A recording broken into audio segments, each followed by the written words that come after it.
अस्सलामुअलैकुम बिस्मिल्लाहिर्रहमानिर्रहीम। आज हम एक्सरसाइज 3.1 का पार्ट 1 पढ़ेंगे। ये क्लास 9 न्यू मैथमेटिक्स बुक है कराची बोर्ड की, ठीक है, और सिंध बोर्ड, जिसे हम सॉल्व करेंगे। तो ये इस चैप्टर का नाम अलजेब्रिक एक्सप्रेशन है, ठीक है। तो अलजेब्रिक एक्सप्रेशन में हमें करना क्या है, अलजेब्रा के बारे में पढ़ना है कि इसको किस तरह से सॉल्व किया जा सकता है, ठीक है। तो सबसे पहला सवाल आपके पास है, examine whether the following algebraic expression are polynomials are not. इनमें से आपको बताना है, जो आपको एक्सप्रेशन दिए हुए हैं, एक इक्वेशन टाइप का दिया हुआ है जिसमें इक्वेशन बोलते हैं, इसके आगे हम इक्वल टू लगा के जीरो लगा देते हैं, वो उसे हम इक्वेशंस कहे जाते हैं। जिसके साथ जीरो नहीं लगा हुआ होता, इक्वल टू का निशान नहीं होता, वो क्या होता है, हमारे पास एक तरह का एक्सप्रेशन होता है, ठीक है। तो हमारे पास जो एक्सप्रेशंस दिए हुए हैं, आपको इसमें मालूम करना है कि क्या ये पॉलिनोमियल है या पॉलिनोमियल नहीं है। क्या ये जो हमारे पास दिया हुआ एक्सप्रेशन ये पॉलिनोमियल है या पॉलिनोमियल नहीं है। तो पॉलिनोमियल है या नहीं होने के लिए आपको सबसे पहले मालूम करना होगा कि ये पॉलिनोमियल होता क्या है, ठीक है। हम पॉलिनोमियल जानेंगे कैसे, निकलेगा किस तरह से। तो सबसे पहले आपको मैं बताता हूँ कि पॉलिनोमियल है क्या। मैं यहीं पर लिख लेता हूँ ताकि मुझे बाद में इन सब सवाल को मिटाने की ज़रूरत नहीं पड़ेगी। पॉलिनोमियल्स, तो पॉलिनोमियल जो होते हैं, पॉलिनोमियल वो उस तरह के एक्सप्रेशन होते हैं, उस तरह के इक्वेशंस होते हैं जिसकी पावर, किसी भी वेरिएबल की पावर, किसी x हो या फिर y हो, उसकी पावर जो होगी वो क्या होनी चाहिए, वो होल नंबर होना चाहिए। होल नंबर क्या होता है, होल नंबर हमारे पास क्या होता है, होल नंबर होता है हमारे पास जो नंबर 0 से स्टार्ट हो, 1 2 3 4 5 और कंटिन्यूस चली जाए, मतलब इन्फिनिटी तक जाते जाए, तो उस नंबर को क्या कहते हैं, हम उन नंबर को कहते हैं हम होल नंबर, ठीक है। जिस वेरिएबल की पावर होल नंबर में हो, मतलब अगर इसकी पावर 0 है या फिर इसकी पावर 1 है या इसकी पावर 2 है, तो हमारे पास क्या है, ये एक तरह का पॉलिनोमियल एक्सप्रेशन है या पॉलिनोमियल इक्वेशन है, ठीक है। और ज़रूरी ये होना चाहिए कि एक इक्वेशन के अंदर या एक एक्सप्रेशन के अंदर एक ही वेरिएबल हो, एक से ज़ायद वेरिएबल नहीं हो। मतलब अगर मेरे पास x का स्क्वायर प्लस x का 1 प्लस y का स्क्वायर प्लस y का 1, इस तरह के इक्वेशन जो लिखे हुए होंगे, तो ये क्या होगा, आपके पास एक तरह का पॉलिनोमियल ही होगा। क्योंकि इसके ऊपर क्या लगा, एक वेरिएबल के साथ सिर्फ एक, मतलब एक कोफिशिएंट के साथ कोई ना कोई एक ही वेरिएबल हो, एक से ज़ायद वेरिएबल ना हो। अगर एक से ज़ायद वेरिएबल होंगे तो वो भी पॉलिनोमियल नहीं खिलाएंगे। तो अब एग्जाम्पल के तौर पर इसे सॉल्व करते हैं। मैं आ जाए, इसे सॉल्व करते हैं और बताते हैं कि ये क्या चीज़ है, ये पॉलिनोमियल है कि नहीं है। सोल्यूशन, सबसे पहले आपको याद रखना है होल नंबर को। आप तो देखते साथ ही इससे बता सकते हो कि ये पॉलिनोमियल है कि नहीं है। क्यों?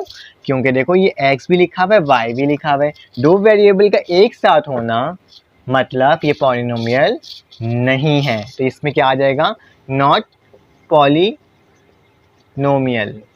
ठीक है, नॉट पॉलिनोमियल। इसमें देखते हैं, इसमें भी देख के समझ में आ रहा है, एक साइड दो वेरिएबल है और साथ साथ क्या लिखा हुआ है, उसके पावर -2 के लिखे आगे। क्या होल नंबर की पावर माइनस में हो सकती है? नहीं। होल नंबर की पावर, होल नंबर हमेशा पॉजिटिव नंबर में होते हैं, नेगेटिव में नहीं होते हैं। तो ये भी क्या हो जाएगा बेटा, ये भी क्या हो जाएगा, ये हो जाएगा नॉट पॉलिनोमियल, ठीक है। इसी तरह तीसरे में आ जाओ। इसमें क्या लिखा हुआ है, x एक वेरिएबल है, बिल्कुल, x का स्क्वायर लगा हुआ है और इसके साथ की पावर 2 है, तो ये होल नंबर की पावर है। फिर 10 के साथ x लिखा हुआ है, इसके ऊपर पावर नहीं लगा हुआ तो मतलब 1 लगा हुआ है, तो मतलब ये भी क्या है, ये भी एक तरह का पॉलिनोमियल है, मतलब 1 पावर है। इसमें भी 1 पावर है, मतलब कि ये क्या लग रहा है हमें, ये हमें लग रहा है कि ये इक्वेशन कौन सी है, ये इक्वेशन हमारे पास पॉलिनोमियल है। पॉलिनोमियल क्यों? क्योंकि इसमें एक वेरिएबल है और इसकी जो पावर है वो क्या है, होल नंबर है। तो ये क्या हो गया, पॉलिनोमियल। क्यों? स्क्वायर लगा हुआ है, स्क्वायर क्या होता है, होल नंबर होता है, हाँ है। x के ऊपर 1 लिखा हुआ है, क्या होल नंबर में 1 है, हाँ है। इसमें भी 1 है, हाँ है। और कांस्टेंट टर्म को नहीं देखते, कांस्टेंट टर्म की कोई भी पावर हो वो कोई, मतलब उस पर कोई मैटर नहीं करता। इसी तरह से इसको देख लो, इसमें क्या लिखा हुआ है, 5x अंडर रूट। इसको ज़रा सॉल्व करते हैं, 5 लिखते हैं, x की पावर क्या हो जाएगी, 1/2, क्योंकि अंडर रूट की वैल्यू क्या होती है, हाफ। तो हमने क्या किया, पावर करके लिख दिया -x + 5x का स्क्वायर। यहाँ हम एक चीज़ देख रहे हैं, इसकी पावर 1/2 आ जा रही है। क्या होल नंबर में 1/2 होता है? क्या हाफ वैल्यू होती है? नहीं। तो देखते साथ ही पहली वैल्यू से नज़र आ जा रही है, पावर से नज़र आ जा रहा है कि ये एक तरह का पॉलिनोमियल नहीं है। तो हम इसमें क्या लिख देंगे, नॉट पॉलिनोमियल। तो यकीनन आपको समझ में आ गया होगा कि पॉलिनोमियल क्या होता है और नॉट पॉलिनोमियल क्या होता है। अब हम अगला सवाल सॉल्व करते हैं। अब हम इसी का 3.1 का क्वेश्चन नंबर 2 सॉल्व कर रहे हैं। ये भी कोई मुश्किल नहीं है, सेम वही है। मैंने कोशिश की कि सारे क्वेश्चन ही लिख लूँ ताकि आपको मसला भी नहीं हो, मैं तमाम क्वेश्चन सॉल्व करवा दूँ और स्किप भी करवाना ना पड़े। तो क्या लिखा हुआ है, एग्जामिन, सेम वही सवाल है, examine whether the following algebraic expression are rational और नॉट। आपको बताना है क्या ये जो नंबर है क्या वो रैशनल है या नहीं है। नहीं है से मुराद मतलब इरैशनल होगा। तो सबसे पहले आपको ये मालूम करना पड़ेगा कि रैशनल होगा कैसे, किस तरह से, क्या इसके मतलब वो हैं, मतलब कि आप किस तरह से मालूम कर सकते हो कि ये रैशनल है। तो उसके लिए आपको सबसे पहले मालूम करना पड़ेगा जो आपको एक्सप्रेशन दी हुई है क्या वो पॉलिनोमियल है क्या नहीं है। अगर वो एक्सप्रेशन पॉलिनोमियल है तो वो रैशनल है, अगर नहीं है तो वो क्या है, इरैशनल है। सिंपल। और पहला सवाल लिखा हुआ है x² + 2x + 3 अपॉन x - 4। सबसे पहले मालूम करना होगा आपको ऊपर वाला जो आपका टर्म होगा, न्यूमरेटर जो होता है उसको हम ऐसे ही डोनेट कर लेते हैं, इसको b के बराबर ले लेते हैं और इसको q के बराबर ले लेते हैं। ठीक है, जो न्यूमरेटर होगा उसको क्या होना चाहिए, उसको भी पॉलिनोमियल होना चाहिए और डिनोमिनेटर जो होता है उससे भी क्या होना चाहिए, पॉलिनोमियल होना चाहिए। तो हम सबसे पहले देख लें पॉलिनोमियल होने का आपके पास कंडीशन क्या थी कि कोई भी वेरिएबल हो उसकी पावर क्या हो, होल नंबर हो। होल नंबर कौन से होते हैं, जो 0 से स्टार्ट होते हैं और इन्फिनिटी तक जाते हैं, मतलब जिसका कोई एंड नहीं होता। तो हम देखते हैं, तो पहली बात ये x की पावर क्या लगी हुई है, स्क्वायर, ये होल नंबर है, प्लस 2x की पावर 1, ये भी होल नंबर है। तो मतलब ये ऊपर वाला जो टर्म है वो पॉलिनोमियल है। अब नीचे वाले टर्म को देखते हैं, x - 4, x की पावर 1, हाँ तो ये भी तो 1 है, 1 भी होल नंबर होता है। तो मतलब ऊपर वाला और नीचे वाला मतलब न्यूमरेटर और डिनोमिनेटर की दोनों जो वैल्यूज हैं आपके पास वो क्या है, वो एक मतलब पॉलिनोमियल्स हैं। तो जब पॉलिनोमियल हो जाता है तो हम क्या लिखते हैं उसको हम लिखते हैं कि हाँ ये क्या है आपके पास, रैशनल। ठीक है, अब इधर आ जाते हैं, इसकी पावर स्क्वायर ये है, होता है होल नंबर, लेकिन x की पावर अंडर रूट, मतलब ये इस तरह से लिखाएगा ना, x का स्क्वायर + 5 x की पावर 1/2 - 2x अपॉन 3x का स्क्वायर + 5x + 4, वही उठा लिया। लेकिन एक की पावर क्या आ रही है, 1/2। क्या ये होल नंबर है? नहीं, हाफ तो होती ही नहीं है किसी की मतलब होल नंबर में तो आते ही नहीं है। 1 के बाद डायरेक्ट 2 आता है या 0 के बाद डायरेक्ट 1 आता है, 0.5 नहीं आता। तो मतलब ये क्या है, ये इरैशनल नंबर है। तो हमारे पास नंबर 2 क्या आ जाएगा, इरैशनल एक्सप्रेशन है। ठीक है, इरैशनल है। इसी तरह से इसमें देखते हैं, 13 की पावर स्क्वायर है, फिर 9 की पावर 1 है, फिर +4 है। ठीक है, ये तो कंडीशन सेटिस्फाई कर रहा है। उसी तरह से x² + 5x, कांस्टेंट टर्म में कुछ भी पावर हो कोई फर्क नहीं पड़ता। तो मतलब ये क्या है, ये भी रैशनल है। ठीक है, ये भी रैशनल है क्योंकि ये पॉलिनोमियल है तो फिर रैशनल भी है। इसी तरह से इस वाले इक्वेशन में आ जाओ, इस वाले इक्वेशन में भी सिंपल समझ में आ रहा है, x की पावर 1/2 माइनस y की पावर 1/2, x की पावर 1/2 प्लस y की पावर 1/2, जिसकी पावर 1/2 है तो जाहिर सी बात है वो रैशनल तो है ही नहीं, इरैशनल है। पॉलिनोमियल तो है ही नहीं, वो इरैशनल है। ठीक है, इरैशनल, पॉलिनोमियल होना लाजमी होता है। अब इससे देख लो 7 लिखा हुआ है और x + 7, आप बोलोगे ऊपर तो कोई वेरिएबल है ही नहीं, तो ये तो एक तरह से क्या हो गया, इरैशनल हो गया। नहीं, कैसे नहीं, इधर देखें, आपको पता है ना किसी की पावर 0 हो, किसी भी वेरिएबल की पावर 0 हो, वो किसके बराबर होता है, 1 के बराबर होता है। अगर मैं यहाँ x लिख दूँ और 0 कर दूँ, ठीक है, ये कंडीशन होती है कि किसी भी वेरिएबल की पावर 0 हो वो 1 के बराबर होता है। अगर मैं यहाँ पे x लिख कर 1 लिख देता हूँ, देखते हैं क्या होता है। x की पावर 0 तो मतलब 1 है, ठीक है, और x + 7 वैसे लिखा जाएगा, 7 1 = 7 और x + 1, x + 7 वैसे लिखा जाएगा। तो वही चीज़ वापसी आ जा रहा है, मतलब x की पावर 0 होल नंबर में 0 भी आता है, तो ये क्या होगा, ऊपर वाला भी पॉलिनोमियल हो गया और नीचे वाला भी, न्यूमरेटर में भी पॉलिनोमियल, डिनोमिनेटर में भी पॉलिनोमियल। तो मतलब ये क्या हो जाएगा आपके पास, मैं इसे बता देता हूँ और यहाँ लिख देता हूँ, ये भी क्या हो जाएगा आपके पास, रैशनल नंबर। ठीक है, ये याद रखना, x की पावर 0 या किसी भी वेरिएबल की पावर 0 होती है तो वो 1 के बराबर होता है। उसी तरह से इसको भी देख लो, इसमें क्या है, राइटिंग थोड़ी सी ख़राब हो रही है क्योंकि थोड़ा सा मसला हो रहा है लिखने में मुझे। सोल्यूशन, ठीक है, आपको क्या करना है, इसमें क्या लिखा है, 5x की पावर अंडर रूट, मतलब हाफ आ रहा है, तो जाहिर से जब हाफ आ गया तो ये रैशनल तो हो ही नहीं सकता, पॉलिनोमियल हो ही नहीं सकता, तो क्या हो जाएगा, ये इरैशनल। ठीक है, इसमें ये समझ में आया, पॉलिनोमियल होगा तो रैशनल होगा, अगर पॉलिनोमियल नहीं होगा तो वो इरैशनल होगा। आए अब इसका क्वेश्चन नंबर 3 सॉल्व करते हैं।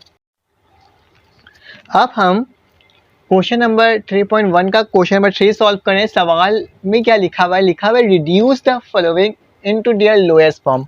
आपको क्या करना है, सिंपल सॉल्व करना है, कोई ज़्यादा इसमें काम करने की ज़रूरत नहीं है, बस किसी तरह से भी इसको लोएस्ट फॉर्म में लिखा जाना है, मतलब कि कम से कम जहाँ तक सॉल्व हो सकता है वहाँ तक इसको जाकर सॉल्व कर लेना है। तो सिंपल इसको सॉल्व करने का तरीका क्या होगा मैं आपको बताऊँगा, इंतहाई आसान तरीके से हम सॉल्व करेंगे इसको। सबसे पहले सोल्यूशन लिखोगे, लिखने के बाद अब जो जो कर सकते हो इसमें वो कर लो, वो परफॉर्म कर लो। तो क्या लिखा है, 2 नंबर्स लिखे हैं आपके पास, ठीक है, 2 एक्सप्रेशंस लिखे हुए हैं, ठीक है। तो इसको क्या करना है, आपको इसको लोएस्ट फॉर्म में करना है। तो हम एक काम करते हैं, इसको हम डिवाइडेशन परफॉर्म कर लेते हैं। जो आपके पास नंबर लिखा हुआ है, आपको पहले वही सवाल उठा रहा हूँ, पी का स्क्वायर माइनस 100 अपॉन पी का स्क्वायर प्लस 10। एक काम करो, इसका क्या कर लो, डिवाइडेशन परफॉर्म कर लो। ये जो ऊपर वाली टर्म होगी वो कहाँ आ जाएगा, अंदर आ जाएगा, p, ठीक है, p का स्क्वायर माइनस 100। हम एक काम करता हूँ, मैं इसको मिटा देता हूँ, ठीक है। अब सही है, बल्कि इसको इस तरह से लिख लो, मैं इसको p का स्क्वायर प्लस 10, ठीक है, और ये हो गया। मैंने क्या करा, ये वाली टर्म को अंदर बाहर लिखी और ये वाली टर्म को मैं डिवीजन परफॉर्म कर रहा हूँ, ठीक है। अब क्या करना है आपको, इतनी टेबल पढ़ो, p का स्क्वायर प्लस 10 लिखा हुआ है ना, इतनी टेबल पढ़ो p की कि आपके पास क्या आ जाए, p का स्क्वायर आ जाए। तो p स्क्वायर कितनी दफ़ा पढ़ूंगा कि p स्क्वायर आ जाए, जाहिर सी बात है। जब मैं इसको 1 से मल्टीप्लाई करूंगा, p को जब मैं 1 से मल्टीप्लाई क्या आ जाएगा, p का वापसी p का स्क्वायर आ जाएगा, और फिर प्लस प्लस प्लस हो जाएगा, प्लस 10 1 जा प्लस 10, ठीक है। जब भी हम डिवीजन परफॉर्म करते हैं, जो भी साइन होती है उसके अपोजिट लिख दिया है, प्लस साइन है छुपा हुआ है, माइनस कर दिया, माइनस था, ये क्या हो जाएगा, ये प्लस था, यहाँ पे माइनस हो जाएगा। इस टर्म से ये पूरी टर्म कट गई, तो हमारे पास क्या बचा, माइनस 100 माइनस 10, तो क्या हो जाएगा, माइनस 110। अब आपको पता है, मैं इसको यहाँ लिखने के बजाय यहाँ लिख दूँ जैसा आप करते हुए हो। आपको एक चीज़ पता है ना, जब भी रिमाइंडर जो बचता है यहाँ पे, हम क्या करते हैं उसको ऊपर लिख देते हैं, यहाँ लेके जाके 1 माइनस 100, ठीक है। और जिस चीज़ से हम डिवाइड कर रहे होते हैं, जिस नंबर से हम डिवाइड कर रहे होते हैं, वो कहाँ लिख देते हैं, वो नीचे लिख देते हैं। तो कहाँ जाएगा, p का स्क्वायर प्लस 10। तो बुक में आपका यही आंसर है, तो इसी तरह से आपको ये लिखना है, ठीक है। ये हमारा क्या हो जाएगा, आंसर हो जाएगा 1 माइनस 110 अपॉन p का स्क्वायर प्लस 10। क्या करा मैंने, सिंपल डिवीजन परफॉर्म करा। जैसे इस नंबर को मैंने इससे डिवाइड करा है, पहले मैं p को मैंने 1 दफ़ा पढ़ा, तो हमारे पास p का स्क्वायर आ गया, फिर 10 को 1 दफ़ा पढ़ना पड़ा है, 10 1 जा 10, लेकिन प्लस प्लस प्लस ही था। फिर इसको मैंने साइन चेंज करा, इसको काटा, तो हमारे पास क्या बचा, 1 माइनस 110, और फिर ये हो गया। अब हम आगे चलते हैं, सॉल्व करते हैं। इसको सॉल्व करने का तरीका क्या होगा, यहाँ पर एक लाइन खींच देना ताकि ये सेपरेट हो जाए। आपको क्या करना है, सोल्यूशन लिखना है, ठीक है। आपने सोल्यूशन लिखा, लिखने के बाद आपको वही सवाल उतार लेना है, 3ab माइनस 3a का स्क्वायर अपॉन 3a का square plus 6ab plus 3ab का स्क्वायर। आपको क्या करना है, आपको सिंपल इस सवाल में आपको इसमें कॉमन ले लेना है, ठीक है। मैं इसको थोड़ा सेट कर लेता हूँ, ठीक है। कॉमन ले लेना है। कॉमन कैसे होगा, इसमें 3 लिखा हुआ है, यहाँ पे भी 3 है, यहाँ पे भी है, यहाँ पे भी है, मतलब इसमें से 3a क्या आ रहा है, दोनों नंबर से कॉमन क्या आ रहा है, 3a आ रहा है। तो हम क्या लेते हैं, 3a कॉमन लेते हैं। और जब भी कॉमन कोई चीज़ लेते हैं, एक जैसी टर्म को हम बोलते हैं कॉमन लेना, ठीक है। कॉमन लेना किसे कहते हैं, एक जैसी टर्म। कॉमन मतलब एक जैसे, क्या 3 यहाँ पे भी है, 3 यहाँ पे भी है, a यहाँ पे भी है, a यहाँ पे भी है। तो हमने क्या लिया, b नहीं था तो हमने b को छोड़ दिया, 3a हमने कॉमन लिया, और जैसे ही कॉमन लेते हैं हम एक स्मॉल ब्रैकेट डाल देते हैं, और इस 3a को उन तमाम नंबर के साथ हम क्या करते हैं, डिवाइड करते हैं। कैसे, आ जाओ, 3a यहाँ पे लिखा हुआ है, ये 3a से ये पूरा 3a का तो क्या बचा हमारे पास, b बचा। फिर देखो प्लस माइनस माइनस माइनस हो गया, इस 3a से ये पूरा 3a का था तो एक a बच गया, क्योंकि 2a था, 3 से 3 का था, a था हमारे पास, यहाँ पे 2a है, एक a से एक a का था तो हमारे पास कितना a बच गया, एक a बच गया। ठीक है, हमने ऊपर वाले टर्म को कर लिया, न्यूमरेटर को हमने सॉल्व कर लिया। अब हम नीचे डिनोमिनेटर को हम सॉल्व करेंगे। क्या लिखा हुआ है, 3a का स्क्वायर 6ab और 3a का स्क्वायर। हम एक चीज़ देख रहे हैं, 3 भी यहाँ पे है, 6 लिखा हुआ है, 3 की टेबल में 6 आता है। ज़रूरी नहीं है कि आपको सिर्फ देखने में सेम लगे, बल्कि वो एक जैसे टेबल में भी आए ना तो उसको भी हम क्या कर सकते हैं, कॉमन सॉरी उसको भी हम क्या कर सकते हैं, हम उसको भी कॉमन ले सकते हैं। तो हमारे पास क्या लिखा है, 3a लिखा हुआ है, 3 2 6 होता है, और a इसमें भी लिखा हुआ है, 3a इसमें भी लिखा हुआ है। तो हम क्या कर लेते हैं, 3a को इसमें से भी कॉमन निकाल लेते हैं। 3a हमने जैसे ही कॉमन निकाला, कॉमन निकालने में हम क्या लगाते हैं, ब्रैकेट लगाते हैं। इस 3a से ये 3a कटा तो क्या बचा, इसमें से 2a था तो एक क्या हो जाएगा, एक a बच जाएगा। ठीक है, अब इस 3 1 3 3 2 6 तो प्लस का निशान डाल के 2 डलेगा। इस a से ये पूरा a कटा तो हमारे पास क्या बच गया, सिर्फ b बच गया। अब इसके बाद क्या करेंगे, इस 3a से ये पूरा 3a कट गया तो हमारे पास क्या बच गया, प्लस का b स्क्वायर बच गया। यहाँ तक ठीक है, बिल्कुल ठीक है। अब क्या करो, इसको कैंसिल आउट करो, क्योंकि एक जैसी टर्म है। तो हमारे पास क्या बच गया, b माइनस a, और नीचे क्या बच गया, a plus 2b plus b का स्क्वायर। ये हमारा क्या हो जाएगा, आंसर आ जाएगा। ठीक है, कितना आसान था, आराम से भी हमने सॉल्व कर लिया। अब इस वाले सवाल को देखते हैं। ठीक है, इस वाले सवाल में क्या लिखा है, सबसे पहले आपने सोल्यूशन लिखा, क्योंकि आपको हमेशा बताया सोल्यूशन लिखने के बाद जो सवाल लिखा हुआ होता है उसी सवाल को हम वापसी उतार देते हैं। ठीक है, का स्क्वायर माइनस जेड का square upon X plus Y plus Z.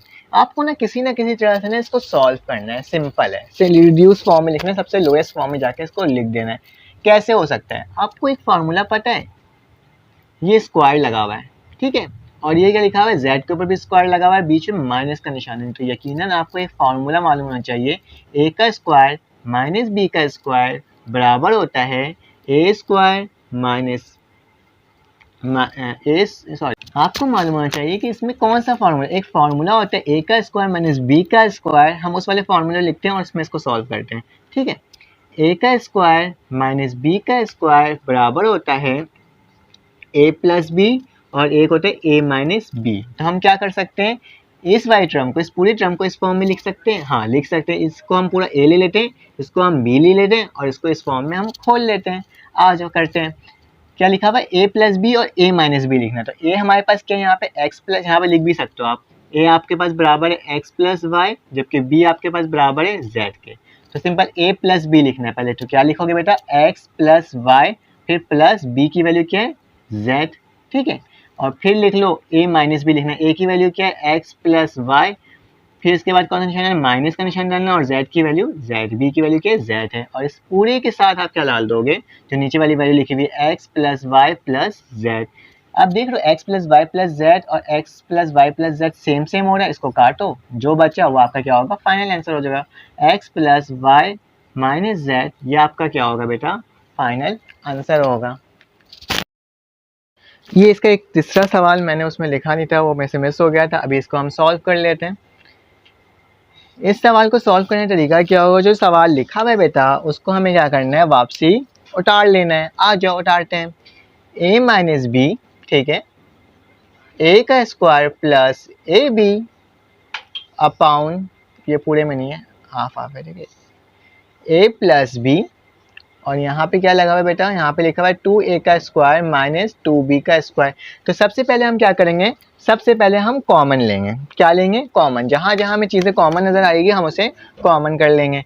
a minus B, इसमें कुछ नहीं हो रहा था, लेकिन इसमें देखो, इसमें a यहाँ पे भी है, a यहाँ पे भी। तो हम क्या कर लेते हैं बेटा, एक दफ़ा एक कॉमन ले लेते हैं। इस a से एक a कटा तो कितना a बच गया, एक a बच गया। फिर इस a से प्लस प्लस प्लस ही लिखा जाएगा, ठीक है। फिर इस a से ये a कटा तो हमारे पास क्या बच गया बेटा, b बच गया। यहाँ तक ठीक है। और फिर क्या हो जाएगा, इन दोनों में से कॉमन क्या आ रहा है, इन दोनों में से कॉमन हमारे पास 2 आ रहा है, तो हम 2 कॉमन लेंगे। इस 2 से ये 2 कटा तो हमारे पास क्या बच गया, a का स्क्वायर बच गया, प्लस माइनस माइनस ही आएगा यहाँ पे। इस 2 से ये 2 कटा तो हमारे पास क्या बचा, b का स्क्वायर। ठीक है, जो कॉमन लेते हैं फौरन ब्रैकेट लगाते हैं और उसको एक दूसरे से काट देते हैं। और उसी तरह से नीचे क्या लिखा हुआ है, a प्लस बी। ठीक है, हम एक चीज़ देख रहे हैं, a प्लस बी यहाँ लिखा हुआ है, a प्लस बी यहाँ लिखा हुआ है। जब भी मल्टीप्लाई का निशान हो और क्या बोलते हैं, दो वैल्यू ऊपर और नीचे वाली वैल्यू सेम आ रही हो तो हम उसे कट आउट कर सकते हैं। कैसे, 2 अगर यहाँ लिखा आ रहा है, 2 यहाँ लिखा है, 2 1 ज़ा 2, 2 1 ज़ा 2, हम क्या कर सकते हैं, उसे कट कर सकते हैं, कैंसिल आउट कर सकते हैं। उसी तरह मैंने क्या करा, a प्लस बी और क्या कहते हैं, a प्लस बी और a प्लस बी को मैंने काटा। जो हमारे पास जो चीज़ें बच गई हैं हम उसे यहाँ लिख देता हूँ मैं। क्या बच गई बेटा हमारे पास बच गई है वैल्यू a माइनस बी। ठीक है, a माइनस बी बची हुई है, नीचे कुछ भी नहीं है। फिर क्या लिखा हुआ है, यहाँ पे a है। ठीक है, और फिर यहाँ पे क्या बचा हुआ है बेटा, 2 a का स्क्वायर माइनस b का स्क्वायर। अभी थोड़ी देर पहले बताया था मैंने कि a का स्क्वायर माइनस b का स्क्वायर का फार्मूला क्या होता है। a का स्क्वायर माइनस b का स्क्वायर का फार्मूला होता है a प्लस बी और a माइनस बी। क्या इसकी जगह हम ये चीज़ लिख सकते हैं, हाँ लिख सकते हैं। तो क्या करता हूँ, जहाँ a का स्क्वायर माइनस b का स्क्वायर है उसकी जगह मैं ये चीज़ लिख देता हूँ, क्योंकि इसमें कोई दूसरी वैल्यू दी भी नहीं थी तो सेम वैल्यू है तो सेम ही हम लिखेंगे।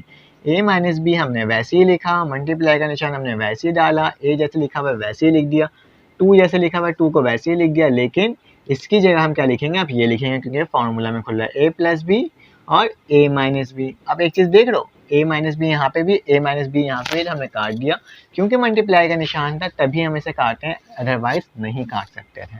अगर प्लस या माइनस का निशान होता तो हम इसे नहीं कैंसिल आउट कर सकते थे। तो हमारे पास क्या बच गया, हमारे पास ये कुछ नहीं बचा, यहाँ पे a बच गया, नीचे 2a प्लस बी। सिंपल, ये भी इसका आंसर आ गया। आपको बस किसी न किसी तरह सिंपलेस्ट फॉर्म में लेकर आना। अब हम इसका क्वेश्चन नंबर 5 सॉल्व कर रहे हैं। ठीक है, तो ये हम यहाँ पे इस एक्सरसाइज को यहाँ पे वाइंड अप करेंगे और नेक्स्ट पार्ट में इसको बाकी सॉल्व करेंगे। तो इस सवाल को सॉल्व करने का तरीका क्या है, बहुत आसान है, कोई मुश्किल नहीं है।